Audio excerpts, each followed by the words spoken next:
38% por delitos contra la salud. Otro dato importante: en el periodo de 2000 a 2013, de los 41 gobernadores en México acusados de corrupción, solo se investigaron 16 casos y únicamente 4 terminaron en la cárcel. Eso se contrasta con Estados Unidos, donde para el mismo periodo, 13 años, se investigó a 9 gobernadores, mismos que fueron detenidos. Es evidente que nuestros jóvenes y la sociedad entera nos exige atender este reto con urgencia. Asegurar el cumplimiento de la ley es, sin lugar a dudas, el desafío más importante que hoy tenemos en México. Lograr avances en este sentido requiere de cambios profundos en el sistema de procuración de justicia, de fortalecer las instituciones y, sobre todo, de promover una cultura de la legalidad en todos los ámbitos y en cada uno de nosotros. Hoy más que nunca, México necesita profesionistas responsables y comprometidos con su comunidad, que posean no solo las competencias requeridas en sus respectivos campos profesionales, sino también valores éticos sólidos.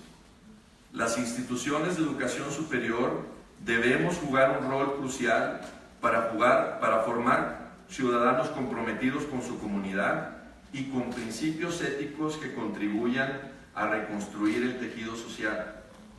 La Universidad del Valle de México y el Aspen Instituto México abren este foro con el objetivo de reflexionar sobre este enorme reto que tenemos todos los mexicanos, proponer soluciones viables que lleven al fortalecimiento de la ética y la cultura cívica, y de esta manera poder contribuir al establecimiento de un país más justo y próspero. Muchas gracias, bienvenidos.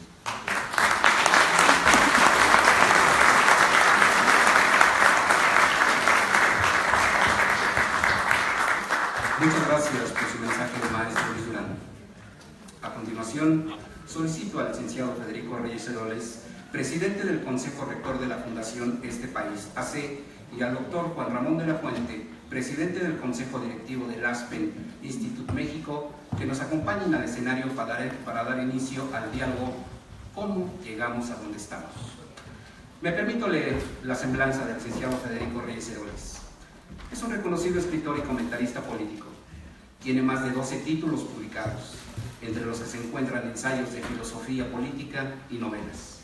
Ha sido comentarista político semanal en artículos de fondo por más de 30 años, habiendo publicado en el 1+1, La Jornada, El Financiero, Reforma, El Norte, Mural y Excelsior, entre otros. Es fundador de la revista de circulación nacional Este País, con más de 20 años de vida. Actualmente es presidente de la fundación que lleva el mismo nombre, dedicada a la investigación social. En su carrera profesional destaca haber sido miembro fundador de la Comisión Nacional de Arbitraje Médico, miembro de la Comisión Nacional de los Derechos Humanos y miembro del Patronato Universitario de la UNAM. También fue fundador y presidente del Consejo Rector de Transparencia Mexicana, organización creada en 1993 para combatir la corrupción y fomentar el buen gobierno. Muchas gracias, licenciado Federico Reyes Heroles.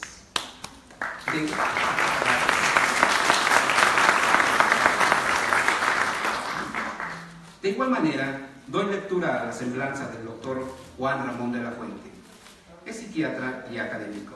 Se desempeñó como secretario de Salud en el gabinete del presidente Ernesto Zedillo en 1994-1999 y como rector de la Universidad Nacional Autónoma de México de 1999 a 2007. Se graduó en la Escuela de Medicina de la UNAM en 1976 y se formó en psiquiatría en la Clínica Mayo de Rochester, Minnesota. Cuando regresó a México, fundó la Unidad de Investigación Clínica del Instituto Mexicano de Psiquiatría y se unió a la Facultad de la Escuela de Medicina de la UNAM, donde fue nombrado decano en 1991.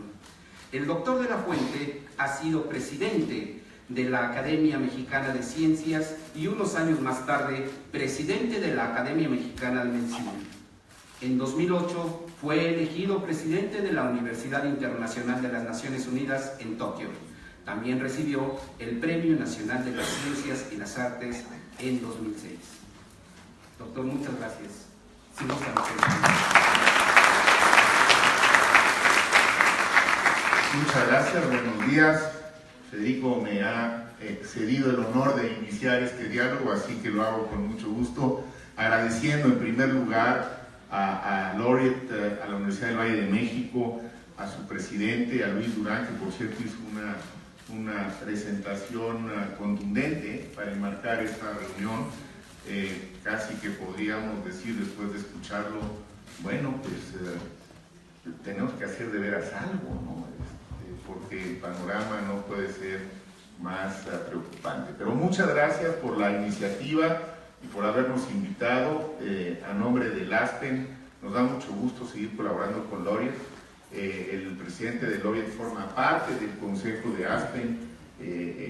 Federico Reyes Heroles ha participado ya en algunas otras actividades también del ASPEN, es un amigo del instituto. Y lo que buscamos, y aquí encontramos una muy buena coincidencia, es generar espacios como estos, efectivamente, para analizar, tocar temas que son de interés social, porque nos afectan a todos, pero no quedarnos nada más en la contemplación. Y por eso celebro el llamado que ha hecho Luis Durán en artículos recientes que ha publicado, para convocar a las instituciones de educación superior, sí, a estudiar y a entender mejor este fenómeno, pero también a generar propuestas y elevar su voz, porque creo que ese es el papel que hoy deben de jugar las universidades. Ante la falta de confianza y de credibilidad de las otras instituciones, como ya escuchamos, de que tienen realmente poca credibilidad, yo creo que las universidades todavía conservamos una razonable credibilidad frente a la sociedad. Pero si no damos respuestas, la vamos a seguir perdiendo paulatinamente. Si preferimos guardar un cómodo silencio y si preferimos dejar esos temas para otros, porque nosotros seguimos muy cómodos en nuestras torres de marfil y contemplando los espíritus y reflexionando sobre temas que son sin duda muy importantes para la ciencia, para la cultura, para las artes, pero si nos quedamos ahí solamente, la sociedad seguirá teniendo todo el derecho de decir: ¿y dónde están nuestras universidades? ¿Por qué no alzaron la voz nuestras universidades? ¿Por qué no hicieron propuestas nuestras universidades? Y yo creo que este es un llamado, Luis, que yo celebro y al que nos sumamos, y esa es una de las razones por las que estamos aquí. Y compartir este diálogo con Federico y sobre un tema como el que hoy nos ocupa, pues también es un privilegio, porque él lo ha analizado, lo ha estudiado desde hace muchos años y ha hecho también un poco lo mismo, es decir, no solamente estudiarlo, sino él ha generado propuestas que han eventualmente cristalizado en cambios en políticas públicas, que es de lo que se trata, ni más ni menos el tema de la transparencia, en el que se ha avanzado en México. Pues Reyes Heroles ha sido un actor principalísimo en la gestación de ese proyecto y de otros parecidos. Así que, pero yo empezaría pues para pedirle a Federico que hiciera alguna reflexión introductoria, si le parece, y entremos en materia, porque yo tengo preparadas para él algunas preguntas. Yo no sé si él preparó para mí otras, seguramente sí, pero creo que podremos aprender de lo que aquí se diga y después de lo que ustedes quieran opinar al respecto en los próximos minutos. Adelante, Federico. Bueno, muy buenos días. Antes que nada, una disculpa, pero la verdad es que es una situación atípica. Nos amanecimos con un diluvio en el sur de la ciudad y eso nos quitó tiempo. En segundo lugar, yo quisiera felicitar a la Universidad del Valle de México y al Aspen Institute por esta organización, porque ya bien lo dijo Juan Ramón, y siempre será un privilegio compartir mesa con Juan Ramón. No solo se trata de sacar estudios académicos, sino se trata de utilizar estos estudios académicos para modificar la realidad. Y eso que parece tan sencillo, esa actitud, tiene que romper con inercias muy poderosas a veces dentro de las instituciones, en donde resulta más fácil quedarse en el capelo de la academia y no salir a mojarse con la realidad. Yo quisiera decir que lo que más me atrae de este evento es que se aborde el tema de los valores desde una perspectiva profesional. ¿A qué me refiero? En México hemos vivido una especie de esquizofrenia porque, dada la tensión entre el Estado mexicano y la Iglesia Católica, la discusión de valores siempre fue dejada de lado, como si, bueno, cuando se hablaba de valores, decíamos, ah, caray, capaz que están hablando de educación religiosa. Y este vacío nos hizo mucho daño. ¿Por qué nos hizo mucho daño? Porque los valores se cultivan en el ser humano. Los valores se siembran y se cultivan en el ser humano. No podemos dejar la formación de valores a caída libre. Ahí ha habido varios, tú lo sabes muy bien, Juan Ramón, varios garlitos. Por ejemplo, pensar que el desarrollo económico nos va a llevar a tener valores más democráticos y que lo que hay que hacer entonces es esperar a que los países se desarrollen. Yo me acuerdo cuando echando la Transparencia Mexicana hace cerca de 20 años, la discusión era contra los desarrollistas, porque los desarrollistas decían en pocas palabras, es que los países son desarrollados porque no tienen corrupción, y entonces les volteábamos la carreta y les decíamos, no, es que lo primero es acabar con la corrupción para desarrollarse, es decir, si la corrupción nos está costando 5 o 6 puntos del PIB, que es más o menos lo mismo que invertimos en educación, pues entonces imaginemos si ahorramos ese 5 o 6%, el acumulado del 5 o 6% podría ser llevarnos a un estadio de desarrollo muy superior. Esta es una discusión que nació tarde.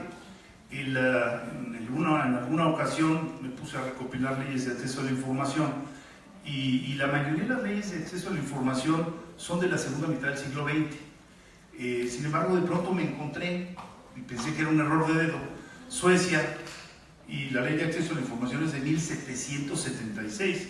Y no es posible, pues sí, sí es posible.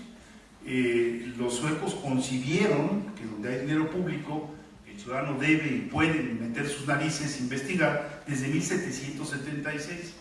Les recuerdo a ustedes que la corrupción en ese sentido era un acto no solo legal, sino era deducible de impuestos, hasta que se dio la convención de la OCDE, que logró, no por nada, hay que reconocérselo, Peter Eigen, que fue el fundador de Transparencia Internacional. ¿A dónde voy con todo esto? Tenemos que aceptar y encarar que no se va a dar un mejor ciudadano si no le brindamos los elementos para que lo sea. Ahora, esto ya se mide y siguiendo la consigna, lo que no se mide no se puede mejorar, ¿no? La encuesta mundial de valores viene midiendo el seguimiento del comportamiento ciudadano desde hace 35, 37 años. Es una encuesta que, como ustedes saben, nació para ver las diferencias entre las entidades estatales de la Unión Europea, y después esta encuesta se fue extendiendo a América, se fue extendiendo a Asia, ya tenemos el Asia Barómetro, y ahora ya tenemos un retrato de casi el 85% de la población mundial.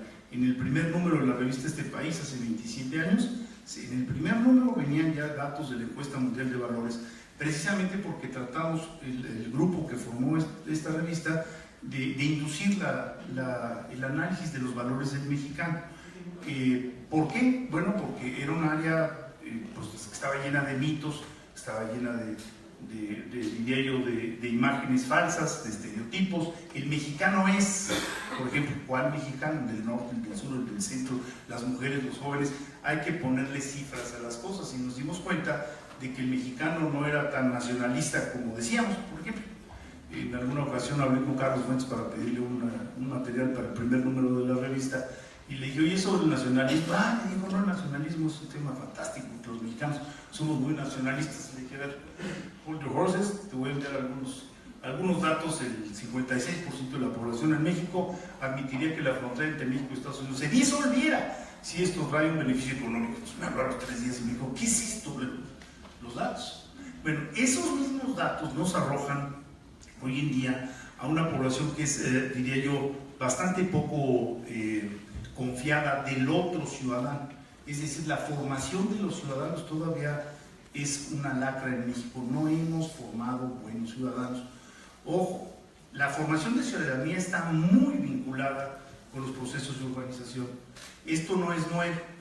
Es decir, desde la Revolución Francesa hay estudios que muestran cómo la Revolución Francesa la llegada de la población de la migración campo-ciudad formó ciudadanía. Es una implosión de conciencia que debemos de fomentar.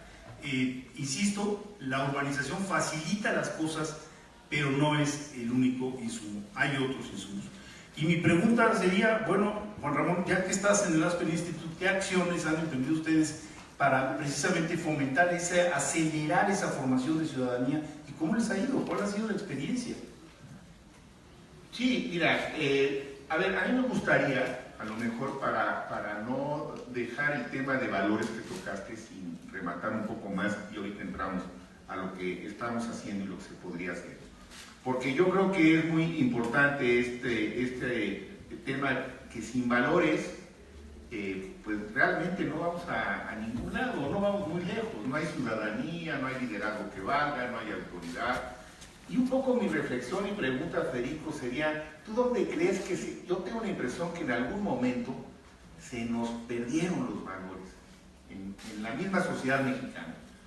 Los dejamos en algún lado, no sé exactamente en dónde, no sé, en el sistema educativo desde luego, aquí soy autocrítico, creo que el sistema educativo ha estado en cierta forma en falta, el sistema educativo laico, porque había en efecto un poco esta idea de que los valores eran un asunto como de la iglesia, ¿no? Y de las escuelas católicas, que son las religiosas en nuestro país, que las escuelas que predominan cuando son religiosas son católicas.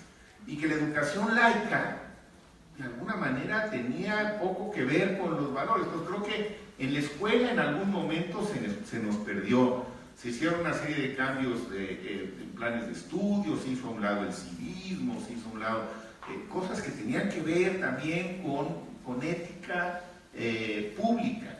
Y desde luego creo que en la casa también algo pasó, en la familia, en la estructura familiar. Y el hecho es que hoy tenemos, creo que en nuestro país, una ciudadanía que, claro, se horroriza frente a la corrupción, pero no deja de alguna manera de ser un poco comparsa, ¿no? Porque la corrupción pues la acompañamos, digamos, ¿no? Protestando y a lo mejor haciendo señalamiento y denuncias, pero finalmente si el fenómeno ha crecido, quiere decir que en algún momento se nos perdieron esos valores que de alguna forma nos protegían, entre comillas, y creo que la ética en México, la percepción que yo tengo, y con los índices que nos dio Luis Durán, que está medido, es irrefutable, la ética en la función pública, pero también en el mundo privado, se nos ha diluido. Y yo empezaría por plantear que el buen juez por su casa empieza.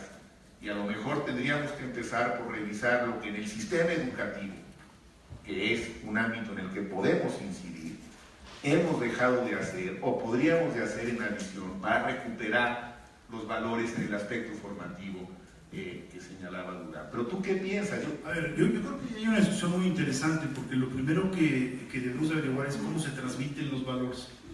Y ahí lo que se ha encontrado, personas como Enrique Altunsin han hecho investigación al respecto, es que en una sociedad que en donde todavía predomina el sector rural, la mayoría de los valores se transmiten dentro de la familia.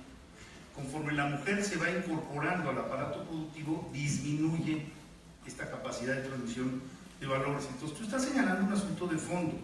Sí traemos una crisis de transmisión de valores en la sociedad mexicana, en parte porque la estructura familiar ha cambiado de manera dramática.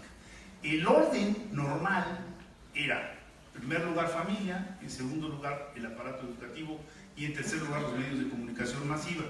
Lo que está ocurriendo, y hay países desarrollados donde esto ya se dio, es que los medios de comunicación van subiendo, la mujer se incorpora al aparato educativo, decrece su capacidad y entonces queda en primer lugar los medios de comunicación, en segundo lugar el aparato educativo y en tercer lugar la familia. Entonces esto es algo que debemos de valorar. El segundo asunto dentro de este tema es que la mujer es la principal transmisora de valores, transmite 7 veces más valores que el varón. Entonces cuando decimos esta frase así muy común de educar a una mujer es educar a una familia, Bueno, esa expresión es estadísticamente correcta.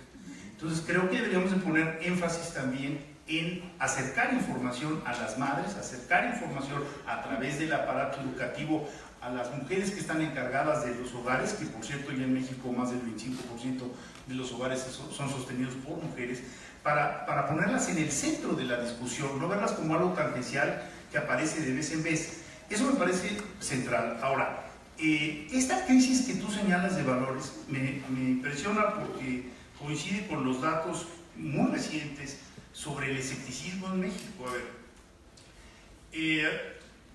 el 71% de los mexicanos no creen en los medios de comunicación. El 87% de los mexicanos no creen en el gobierno, eso no me asombra demasiado. El 89% no creen en los políticos,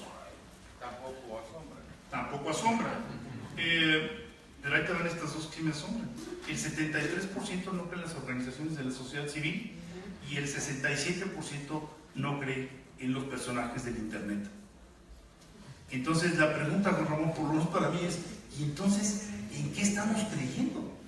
Porque yo entiendo la sustitución de un bastión valorativo por otro bastión valorativo, pero lo que no entiendo es cuando te quedas en el vacío. ¿En qué creemos?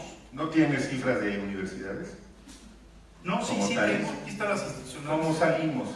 Mira, porque tradicionalmente salíamos razonablemente bien.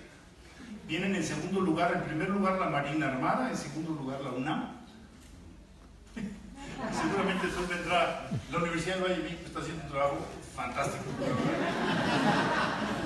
En tercer lugar la Iglesia Católica, que pasas de 71 a 63, el Ejército por debajo de la Iglesia 61, CNDH 57, INE 43, y algo que me tiene muy preocupado es que la policía y los partidos políticos siempre han estado en los últimos dos lugares.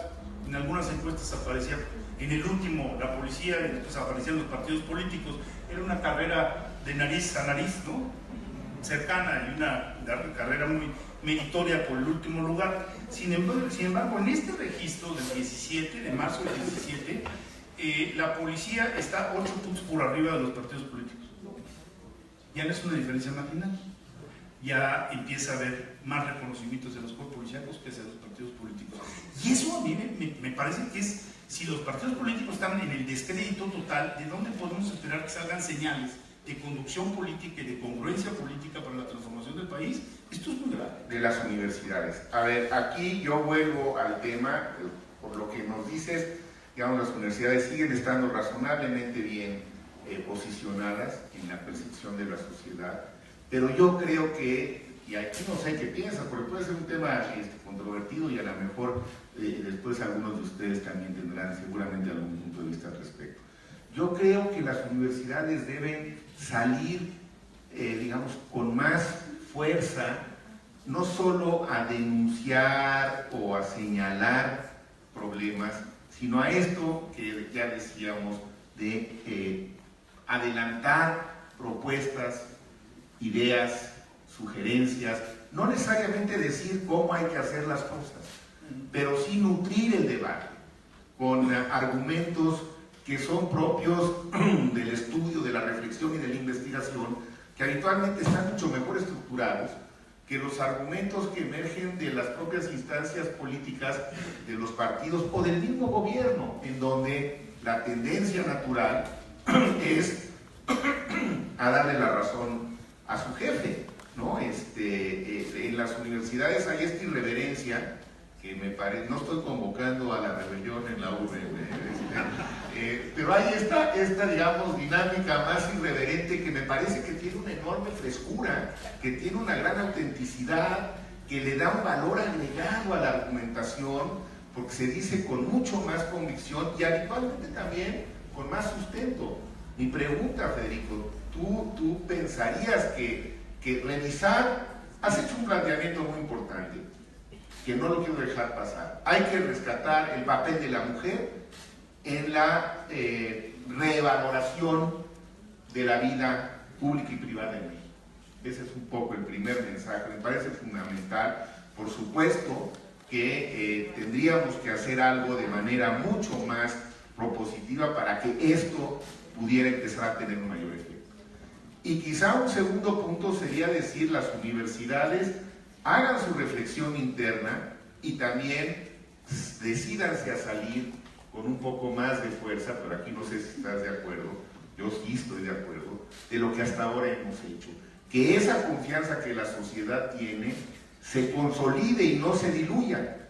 Y la forma de consolidarlo es que la sociedad perciba cotidianamente que sobre el tema ambiental las universidades tienen que decir, que sobre el tema de la violencia las universidades tienen que decir, que sobre el tema del mal gobierno las universidades tienen que decir, que sobre el tema de los aciertos que tiene el país las universidades tienen que decir. Es decir, que sea la voz de las universidades las que vuelva a estar más en el centro de la discusión pública de los que hasta ahora ha estado. Y no sé hasta dónde esto es algo que tú vieras positivo o le dieras algunos riesgos, porque creo que los pueden tener. Entonces, venga tu contrarréplica. Mira, a mí me parece muy interesante lo que estás planteando, porque además por ahí viene un artículo de Leonardo Curcio y uno de mío sobre la posverdad. ¿Qué es esto de la posverdad? Bueno, cuando uno se pone a investigar, pues la posverdad surge en el territorio del escepticismo. Por ejemplo, que el presidente de la nación más poderosa del mundo no cree en el cambio climático preocupa, porque también quiere decir que los centros académicos no jugaron un papel en el equilibrio del debate político que se dio en los Estados Unidos. En ese sentido, yo creo que las universidades están obligadas a romper la posverdad y salir de afirmar qué es correcto y qué no es correcto, porque si no, con este escepticismo que vemos sobre todo en los jóvenes, perdón, pero cualquier cosa que se diga puede prender. Y eso no es un buen caldo de cultivo para tomar decisiones políticas. Yo sí creo, en lo que tú estás proponiendo, creo que en este momento en particular tiene que haber un giro en la presencia de las universidades en la vida pública. No quiere decir que se vuelvan partidarias, pero sí tienen que salir a quebrar este territorio de la posverdad que particularmente afecta a los jóvenes. Regreso al tema de la mujer y doy algunos valores, porque ya sabiendo que es la mujer la que transmite, podríamos también tener una postura crítica. ¿Qué ocurre con la formación de valores en México? ¿Cómo está la radiografía? 73% de los mexicanos no confían en otros ciudadanos. Es lo que se llama el respeto interpersonal en México es muy bajo. ¿Por qué es grave esto? Porque si no tienes respeto interpersonal, tu democracia es débil. Tu democracia es, como diría Larry Diamond, sería una democracia iliberal. Si no crees en los derechos del otro, pues difícilmente crees en todo el esquema democrático que toma como eje al individuo. Bueno, en México, cuando preguntamos, ¿usted cree que es correcto o no que un hombre le pegue a su mujer? O sea, nunca se justifica, nos dice, el 80% nos dice, nunca se justifica. Suena bien, pero 1 de cada 5 mexicanos piensa que es correcto. Esto es dramático, porque son educados por mujeres. Pues entonces ahí están los machines educados por mujeres. Entonces tenemos que encarar, este dato es apabullante. Homofobia y tolerancia son 2 formas de medir esta ciudadanía. Bueno, la homosexualidad nunca se justifica en mexicanos de 18 a 29 años, 32%. 32. 1 de cada 3 de los jóvenes, y Juan Ramón es muy alto. Muy alto. Nos subimos de 30 a 49, sube 40 y de 50 o más, 50%. O sea, la homofobia la hay un caldo hay un ambiente homofóbico terrible. Siempre hemos hablado de los mexicanos, de los brazos abiertos, el México de Lázaro Cárdenas, los niños de Morelia, ¿no? Pero cuando medimos las cosas, el asunto no sale tan bien. Si ponemos europeo, africanos, musulmanes, judíos, latinoamericanos, asiáticos, españoles, norteamericanos, ¿usted cree que benefician o perjudican? Los únicos que salen aprobados como benéficos son los europeos. Nuestros hermanos latinoamericanos tienen un 70% de rechazo. Entonces esto nos habla también de una ciudadanía muy débil. Lo primero es dejar los mitos, dejar los estereotipos y medir las cuestiones y darnos cuenta de que tenemos este problema. En alguna ocasión en la fundación de este país hicimos un estudio para el CENTE, un estudio sobre los valores del magisterio. Lo negocié con el Bester Gordillo. Yo tenía mucho interés en hacer ese estudio y no lo podíamos hacer si no nos daban la aprobación para poder entrar a las escuelas. Y el round final fue en un restaurante donde le dije, miren, o lo hacemos nosotros o te lo va a hacer la OCDE, lo escogen. Entonces me dijo, no, pues hagan ustedes. Y el estudio era muy interesante porque, o es muy interesante, ya lo replicamos, porque se hizo en paralelo en padres de familia y en los profesores. Y a los profesores, el mismo día, en la misma comunidad. Con la premisa de que el profesor debe ser un agente de cambio social. Entonces te debe de salir en homofobia más tolerante, te debe salir en actitud hacia los extranjeros más tolerante, en una serie de valores te debe salir más tolerante. Y así salió en general el estudio. Salvo tolerancia religiosa, salvo homofobia, en donde los maestros nos salieron más intolerantes que la población abierta. Entonces, estas son formas para atacar los problemas y salir a ventilar las cosas sin duda. Y yo creo que otra vez aquí hay agenda para las universidades, porque los datos que nos estás presentando muestran que somos mucho más intolerantes de lo que nos gustaría aceptar, que hay este germen homofóbico, que hay este germen xenofóbico junto con ellos. Yo estoy también preocupado, no sé si tienes datos, de las respuestas antisemitas, por ejemplo, que periódicamente percibo en la sociedad mexicana cuando ocurre algo que puede expresarse esa semilla. Y yo creo que, otra vez, es agenda para las universidades, porque aquí es donde debe, como parte del proceso formativo, ponerse el acento en la tolerancia. En la tolerancia como parte de uno de los valores para contrarrestar estas cosas, aprender a ser tolerantes, aprender a que somos distintos. Fernando Sabater decía, con que logremos que los jóvenes aprendan a reconocer la otredad, la otredad, es decir, que hay otros, ¿no? Damos un gran paso en el proceso evolutivo desde el punto de vista social con la tolerancia, la diversidad sexual y por supuesto partir del principio de que en realidad como todos somos diferentes, no habría razón para no tener tolerancia a la diferencia, porque todos acabamos siendo diferentes. Ustedes y yo somos diferentes, y tú y yo somos diferentes. Entonces, si todos somos diferentes, ¿cuál es el problema para reconocer las diferencias? ¿No? Y yo creo que aquí la educación sí juega un papel fundamental, y yo creo que es agenda para las universidades este tema en el proceso formativo. Déjame preguntarte, ¿qué piensas, Federico? Estamos llegando a estos temas. Hace, ¿qué será? Un par de años o un poco más quizá, le preguntaron en alguna entrevista al presidente Peña sobre la corrupción y él contestó que era un problema cultural en México. Ustedes a lo mejor se acuerdan de esa respuesta que fue pues, controvertida por decirlo lo mínimo.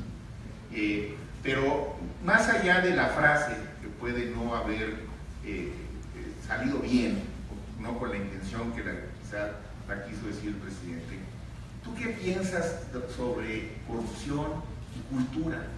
¿Dónde ubicas la corrupción? ¿Forma la corrupción parte de la cultura? ¿Y hay acaso en la cultura que nos es más propia en México espacios más flexibles o que hacen más proclive que esa corrupción germine más fácilmente? Porque de que ha crecido, ha crecido. ¿Cómo ubicas esa parte? A ver, hago un disclosure, una aclaración inicial. No pertenezco a partido político alguno y nunca he visto al presidente Peña Nieto desde que es presidente. No tengo ninguna relación con Peña Nieto. Entiendo que esa declaración fue muy comentada, muy controvertida, y sin embargo, ¿quieres que te diga? En el fondo yo creo que tienes razón. Hay un contenido cultural en los procesos de corrupción. Y además soy partícipe de eso. Cuando echando el capítulo de Transparencia Mexicana hicimos una primera medición en donde preguntábamos qué opinaba el ciudadano sobre la corrupción, y nos salió un 30 y tantos % de la población que decía que era favorable para la economía. No puede ser eso, ¿no? Si cuando veo las últimas encuestas donde viene corrupción, entre algunas, siempre viene ya en los primeros, o sea, de preocupación ciudadana en los primeros 3 lugares, violencia, empleo, corrupción, empleo, ¿no? Violencia, siempre andan los tres arriba. En el fondo, creo que es un gran avance. Porque antes no le preocupaba a la gente, a los mexicanos no les preocupaba la corrupción. Y ahora estamos vigilando por todas partes, este es un gran avance. Entonces, por supuesto que hay algo cultural. Hay todo un libro, sacamos todo un librito con puras frases como el que no avanza, ¿no? El que no tranza no avanza, ¿no? Era una cultura popular de aceptación de la irregularidad. Aquí traigo una que es simpaticísima. ¿Usted cree que los servidores públicos pueden beneficiarse económicamente si hacen bien las cosas? Sí, 30% de la población. No, pues, ¿qué es esto?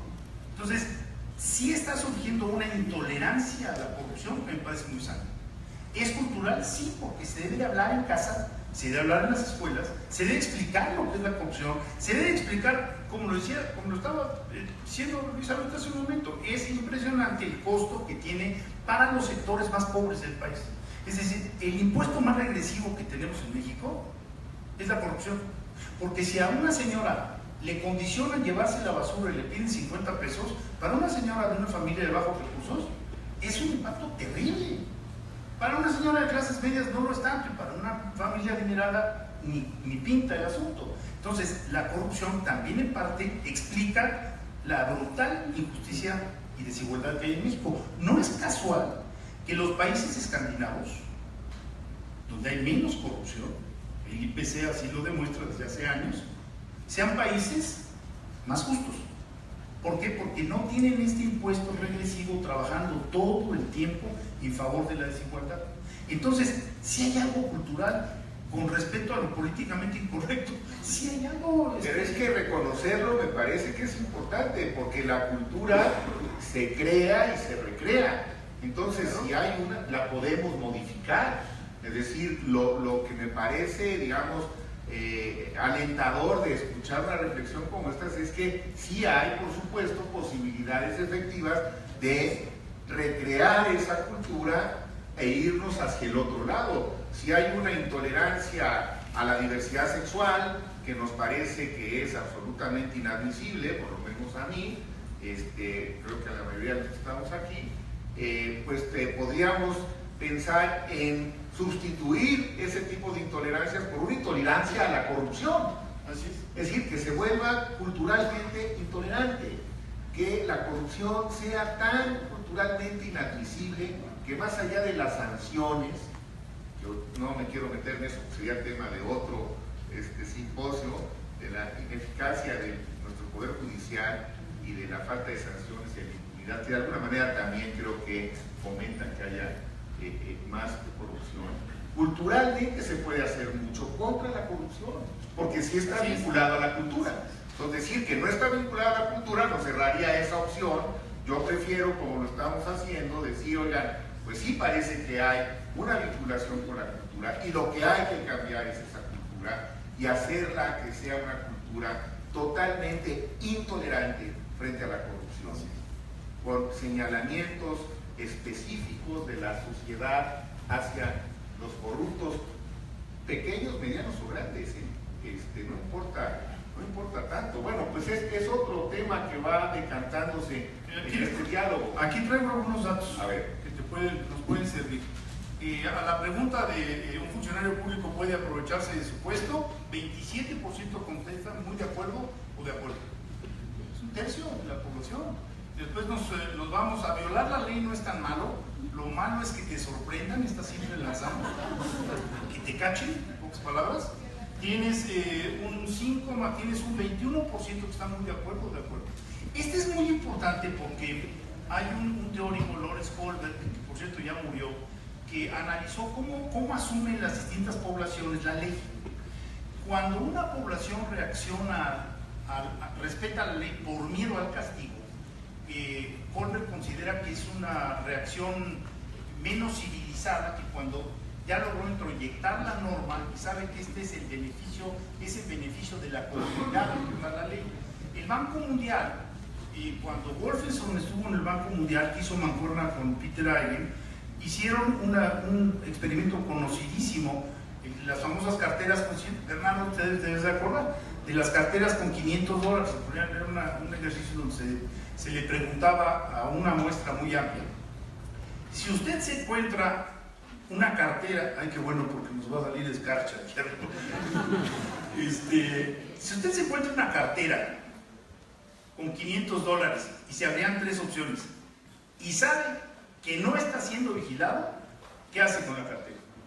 Entonces hay un porcentaje muy importante que se queda en la cartera con $500. Si usted duda que está siendo vigilado, tú me corriges, era así, ¿no? Si usted duda de si está siendo vigilado, ¿qué hace con la cartera? Entonces se divide, 70 lo entrega y 30 se la queda, se la juega. Si usted está cierto de que está siendo vigilado, 85% de la gente la entrega. Ahora, yo creo que esto hay que llevarlo a la campana de Gauss. O sea, siempre vas a tener un pequeño grupo que le entrega, un pequeño grupo que nunca le entrega. El problema es tu campana hacia dónde se inclina. Esa es la forma de leerlo socialmente hablando. Si logramos que la campana se incline más hacia el respeto a la legalidad porque estás convencido de que eso es lo mejor para la sociedad, vamos ganando la batalla. Y eso lo preguntamos sistemáticamente, por aquí la tengo. Por ejemplo, justicia por propia mano, algo muy peligroso. ¿Tiene o no derecho a tomar en sus manos el castigo? Sí tienen derecho, 31.8%. Es lo que ocurre en las peceras todos los días, que la gente se desespera y toma la justicia en su propia mano. Las autodefensas. Y las autodefensas. Sin ir más lejos. Entonces la construcción de la legalidad es, como dices tú, un reto cultural, y qué bueno que así sea porque nos facilita la posibilidad. No es genético, es cultural. Ese es el punto, hay posibilidades. El tiempo se nos va acortando, pero yo quisiera, antes de ver si hay posibilidad de escuchar algunos comentarios que a mí me gustaría en los últimos minutos, ahorita me dicen cómo andamos de tiempo, preguntar algo aquí o platicarlo con Federico, porque valdría la pena incluirlo en esta primera gran pregunta que nos hicimos, es cómo llegamos a donde llegamos. Creo que eso es lo que dice el programa. Bueno, obviamente no les hemos dado todas las grandes explicaciones, pero algunas ideas creo que sí se han podido decantar en este diálogo y de eso se trata. Federico, ¿cómo vamos en tu opinión con la ley de transparencia? ¿Cómo va el INAI? ¿Qué tanto ha avanzado en una corte así, digamos, radiográfico que pudiéramos hacer del momento actual en tu percepción? ¿Es algo que va en la dirección correcta? ¿Se nos atoró en algún lado? ¿Se ha distorsionado? ¿Cuál sería tu...? A ver, yo creo que el país, y te agradezco la pregunta, yo creo que el país ha evolucionado desde el punto de vista institucional mucho más rápido de lo que nos hubiéramos imaginado. Yo me acuerdo cuando era presidente electo Vicente Fox, que le entregamos un folletito, el Grupo de Transparencia Mexicana, en donde la segunda medida para combatir la corrupción, un documento hecho con la Universidad de Berkeley, era acceso a la información. Y entonces Fox, con ese estilo desparpajado que tiene, me preguntó: ah, caramba, ¿y qué es esto? Entonces dije: ¿cómo se lo explico de manera sencilla, rápida y eficaz? Entonces le dije: presidente, follow the money. Donde hay dinero público, el ciudadano puede meter sus narices. La verdad, yo lo admito y se lo reconozco a Fox. En 2 años tuvimos ley federal de acceso a la información y tuvimos el mandato para crear los institutos. Eso, mis colegas de Transparencia Internacional me decían: ¿pero cómo ocurrió? ¿Pero qué rápido se dio? Sin embargo, de nuevo, en la percepción, el avance ha sido más lento. ¿Por qué? Porque venimos de una cultura que toleraba enormemente la corrupción, había una enorme tolerancia. Entonces, el andamiaje jurídico evolucionó, ha habido algunos cambios interesantes. Al principio era muy decepcionante ver que la mayoría de las consultas a los institutos de acceso a la información, al federal y al ahora nacional y a los locales, eran consultas hechas o por la prensa o por empresarios. Y los ciudadanos casi no participaban. Entonces, ¿por qué digo que es alentador? Porque lentamente ha ido aumentando el número de consultas ciudadanas. El día que el ciudadano se levante y quiera saber cómo está siendo administrada la escuela de su barrio, ese día ya logramos un involucramiento enorme de la sociedad civil en los asuntos públicos. Y termino con esto porque creo que puede ser interesante. Cuando viene Alexis de Tocqueville de Estados Unidos, viaja por Estados Unidos, dice: bueno, ¿cuál es la diferencia entre la democracia europea y la democracia americana? Y dice: que en Estados Unidos están organizados los ciudadanos, no dan la batalla solos.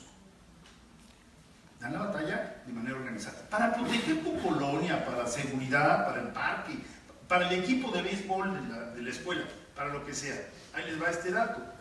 En el año que hicimos el estudio en Estados Unidos, que salió el estudio en Estados Unidos, 85% de los ciudadanos en Estados Unidos estaban involucrados en 5 o más organizaciones sociales. En México, ese mismo año, traíamos 85% de los mexicanos no participaban en ningún tipo de organización. Y el 15% que sí participaba, de ese 15%, el 40% eran organizaciones religiosas. Entonces, cuando ve uno la organización ciudadana típica, todavía es muy débil en México. Y ese es el otro puntal del Estado, ¿no? Bueno, pues yo creo que es importante porque, digamos, dentro del panorama tan complicado, yo sí creo que, como ha dicho Federico, en materia de transparencia se ha avanzado. Yo creo que es una muestra de cómo pueden y deben atajarse estos problemas, porque no basta, insisto, con quedarnos en la denuncia. La denuncia es importante, pero no es suficiente. Y yo creo que mayor participación de la ciudadanía y mayor participación de la academia son factores fundamentales en estos temas.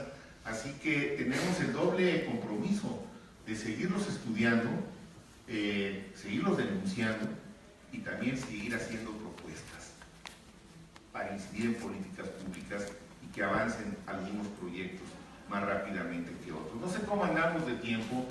Yo quisiera, si fuera posible, si ya no hay tiempo, pues ya damos las gracias, porque viene el siguiente panel que va a estar muy bueno.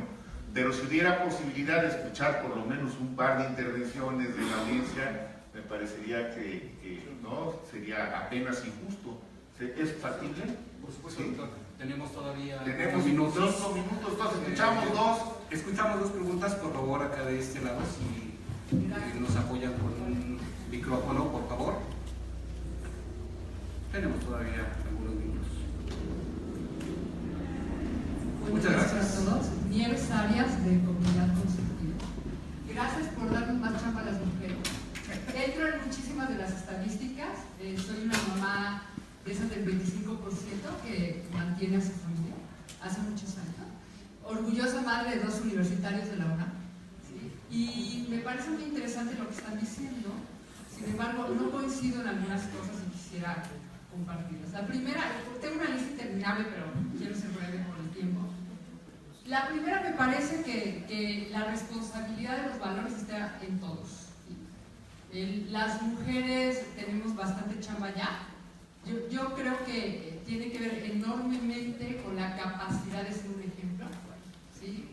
Yo hoy, por ejemplo, con todo mi amor y cariño y respeto en lo que voy a decir, me viene en el metrobús porque hay mucho tráfico. ¿Sí? Pero soy alguien que utiliza los medios públicos para transportarme, porque me parece que tanto a mí como a mis hijos nos da de alguna manera conciencia social. ¿Sí?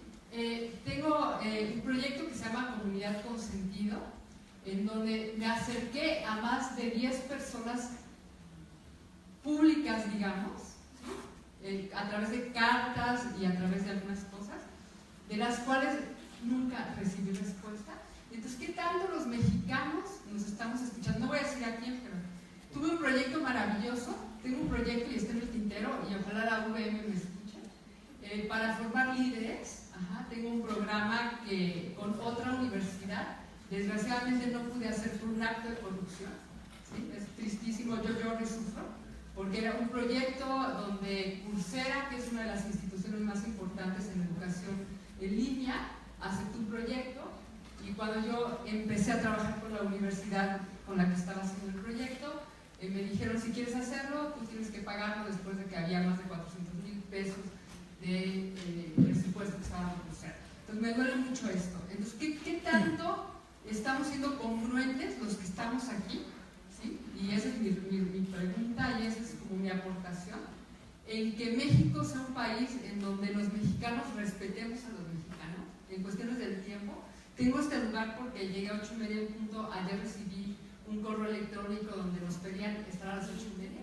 Entonces, ¿qué tanto somos impecables? ¿Qué tanto individualmente estamos trabajando por enseñarles a nuestros hijos lo que queremos ver en la sociedad? Muchas para gracias. que nada más 3 cositas más, becario, para que las cosas, para que los valores se puedan dar, tienen que tener 3 características. Deben de ser comprendidos, deben de estar compartidos y deben de ser apreciados para la sociedad. Muchas gracias. Vamos a darle oportunidad a alguna otra gente. De este lado, bueno, no sé si se escucha el micrófono, creo que no. ¿Qué tal? Muy buenos días. Soy Mariana Guerrero, reportera de Uno TV. Yo quisiera hacerles a los dos, si me permiten, una pregunta muy puntual. ¿Sí se escucha o no se escucha? Sí. Gracias.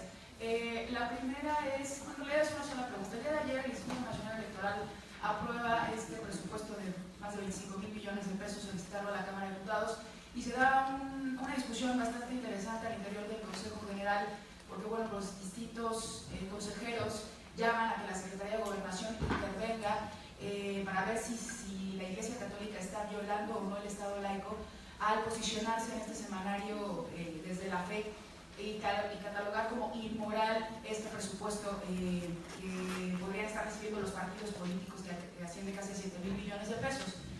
Mi pregunta muy puntual, porque ustedes hablaron al principio de esta crisis de valores que está viviendo la sociedad mexicana y de que dónde estaría el punto donde habíamos perdido estos valores. Señalaban ustedes que al disociar la Iglesia Católica de los valores probablemente ahí pudiera haber estado esta pérdida de valores. ¿Qué tan legítimo es esta petición que están haciendo los consejeros si tomamos en cuenta, más allá de irnos a lo que dice la ley y si hay o no violación al artículo constitucional que prohíbe a la Iglesia intervenir en asuntos del Estado, pero qué tan legítima es realmente que los consejeros se amparen en esta Constitución, en esta parte que dice la Constitución, para evitar una crítica objetiva a lo que realmente pudiera estar sucediendo al interior de la sociedad mexicana, que es este despilfarro de recursos, o cuando realmente ustedes también lo mencionaron, pudiera destinarse hacia otros rubros, como la educación o la investigación, etcétera. Muchas gracias.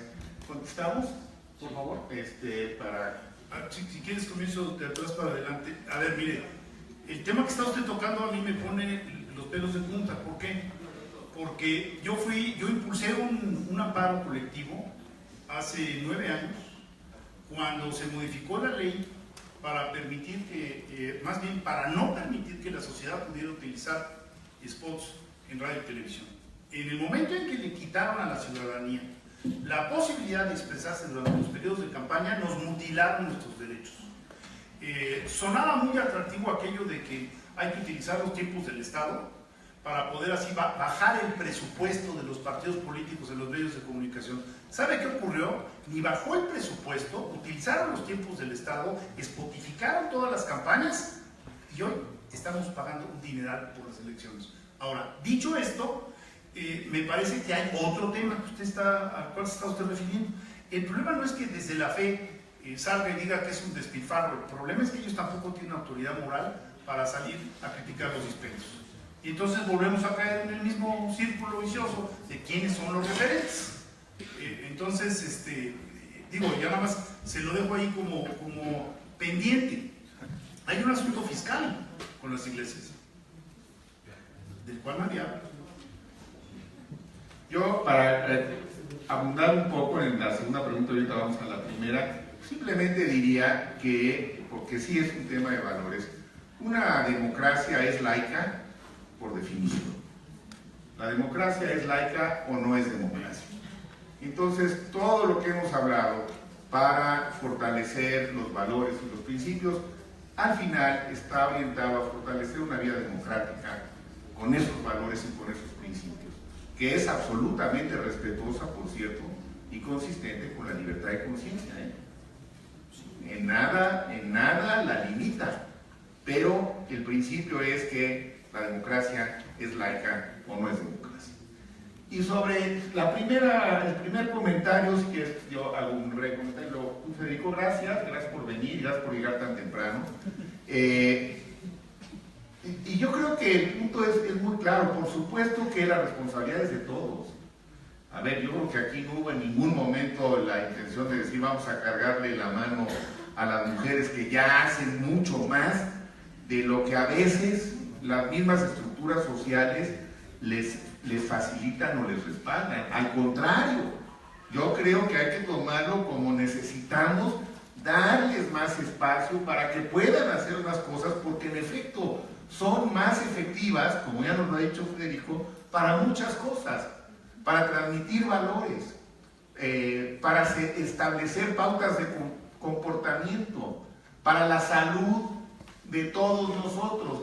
El factor más importante para determinar la salud de los niños en este país y en muchos otros es no las campañas de vacunación, que son bastante exitosas, no, es la educación de las madres.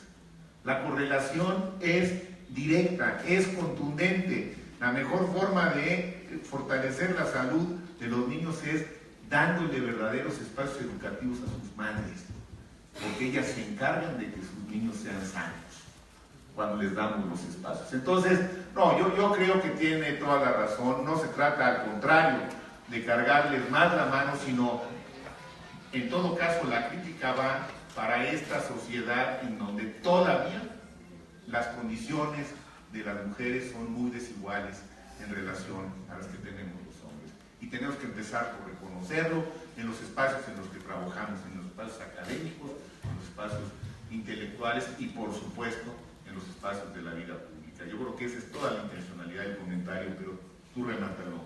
¿Dónde firmo? Pues entonces les damos las gracias, acabamos a tiempo, razonablemente. Un privilegio estar con ustedes.